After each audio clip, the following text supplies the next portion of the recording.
एक और क्वेश्चन है हमारे पास, क्या बालों को डाई करना, कर्ल या स्ट्रेट करना, ये इस किस्म के जो प्रोसीजर्स हैं क्या ये जायज़ हैं शरीयत में लेडीज के लिए? इसकी जो क्विक आंसर है वो ये कि डेफिनेटली ये परमिसिबल है, इसमें कोई मसला नहीं कर्ल स्ट्रेट करना डाई करना, लेकिन अगेन इसके अंदर कुछ इंपॉर्टेंट चीज़ों का ख्याल रखना, टर्म्स एंड कंडीशंस का ख्याल रखना जरूरी है। तो हम टर्म्स एंड कंडीशंस देख लेते हैं। डाई करना या टेक्सचर चेंज करना जो है वो बालों को परमिसिबल है, लेकिन इसके अंदर कुछ 5 से 6 शराइत हैं। फर्स्ट थिंग जो आपने ख्याल रखना है वो ये कि अगर आप बाल डाई कर रही हैं तो डाई ब्लैक कलर का नहीं होना चाहिए, बिकॉज जो ब्लैक कलर है उसके लिए मैं अभी आप हदीस भी बता देती हूँ, इस्लाम में परमिसिबल नहीं है काला रंग जो है वो बालों को डाई करना। नंबर 2 में इम्पॉर्टेंट चीज़ ये कि जो इंग्रेडिएंट्स हैं वो डाई के स्किन के लिए हार्मफुल नहीं होने चाहिए, यानी अगर कोई खातून ऐसी हैं जिनको डाई से एलर्जी है तो फिर उनको डाई करना परमिसिबल नहीं है, क्योंकि अक्सर इस तरह होता है कि वो एलर्जी इतनी ज़्यादा हो जाती है कि बहुत सारे लोगों के चेहरे पे दाने निकल आते हैं, बर्निंग होती है, इचिंग होती है, स्किन बर्न कर जाती है कभी कभी। सो ऐसी केसेस में अगर हार्मफुल इंग्रेडिएंट्स हैं या अगर किसी खातून को एलर्जी है तो फिर उनको नहीं है जायज़ डाई करना। वो फिर कोशिश करें कि वो ऑर्गेनिक या नेचुरल मेथड्स की तरफ आ जाएं, मेहंदी या हिना की तरफ। नंबर 3 है कि जो मटेरियल आप यूज कर रहे हैं डाइंग के लिए, कर्लिंग स्ट्रेटनिंग वगैरह के लिए, ये प्योर होना चाहिए और परमिसिबल होना चाहिए, इसमें कोई भी हराम इंग्रेडिएंट नहीं मिक्स होना चाहिए। क्योंकि ये रूलिंग आपकी डाई के अंदर भी सेम लग रही है और कर्लिंग स्ट्रेटनिंग केराटिन या इस किस्म के जो ट्रीटमेंट्स हैं उसके अंदर भी आपने इस चीज़ का ख्याल रखना है। इसके अलावा कोई ऐसा ट्रीटमेंट बालों का जैसे डाई करने में स्पेशली ख्याल ये रखना चाहिए कि डिसबिलीवर्स या करप्ट जो सोसाइटी की करप्ट औरतें हैं या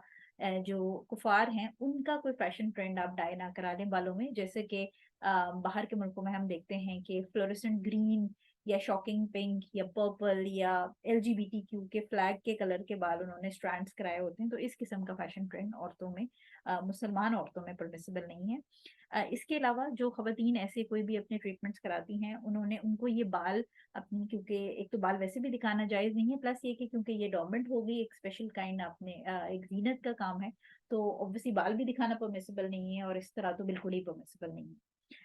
नंबर जो फिफ्थ चीज जो नेक्स्ट चीज है वो ये कि आपकी सिक्स पॉइंट है अपने हस्बैंड की विल के बगैर, यानी अगर हस्बैंड परमिसिबल परमिशन नहीं देता कि बाल डाई कराने हैं या कर्ल या स्ट्रेट कराने हैं तो फिर औरत को ये जायज नहीं है, क्योंकि जो उसकी तमाम जीनत है वो प्राइमरीली उसके अपने हस्बैंड के लिए, तो अगर शोहर को पसंद नहीं है तो फिर ये चीजें औरत नहीं करा सकती। इसमें हमें जो इसकी ब्लैक डाई के लिए हदीस का प्रूफ मिलता है वो मुस्लिम की 5476 हदीस है, जिसमें दूसरे से हमने फरमाया कि अगर बाल स्पेशली अगर वाइट हो रहे हैं बाल तो उनका कलर चेंज कर लें, लेकिन उनको ब्लैक नहीं डाई करना, अवॉइड ब्लैक कलर की इसमें हमें कमांड है। इसके अलावा नसाई और दाऊद की एक हदीस है जिसमें हुजूर सल्लल्लाहु अलैहि वसल्लम ने फरमाया कि जो एंड ऑफ टाइम्स है यानी क़यामत के करीब जब वक्त आ जाएगा तो कुछ लोग ऐसे होंगे जो अपने बालों को काला डाई करेंगे, और ये बिल्कुल ऐसे होंगे जैसे एक सर्टन कबूतरों की एक ब्रीड होती है, उस तरह ये दिखेंगे, और ऐसे लोग जो हैं वो जन्नत की खुशबू नहीं सूंघ सकेंगे। सो इसलिए ब्लैक को बिल्कुल कंडेम किया गया है, मना किया गया है, ब्लैक हेयर डाई नहीं करना। इंग्रेडिएंट्स के ऊपर आपने ख्याल रखना है, चाहे वो आप केराटिन करा रहे हैं, रिबॉन्डिंग करा रहे हैं, डाई करा रहे हैं, they should not be harmful. अगर किसी किस्म का जैसे कुछ सर्टेन टाइप ऑफ केराटिन है जिन जो फॉर्मेल्डिहाइड बेस्ड होते हैं, और फॉर्मेल्डिहाइड जो है वो कैंसर कॉजिंग इंग्रेडिएंट है, तो ऐसे यूजुअली जो बाहर के मुल्क हैं उनमें ऐसे ब्रांड्स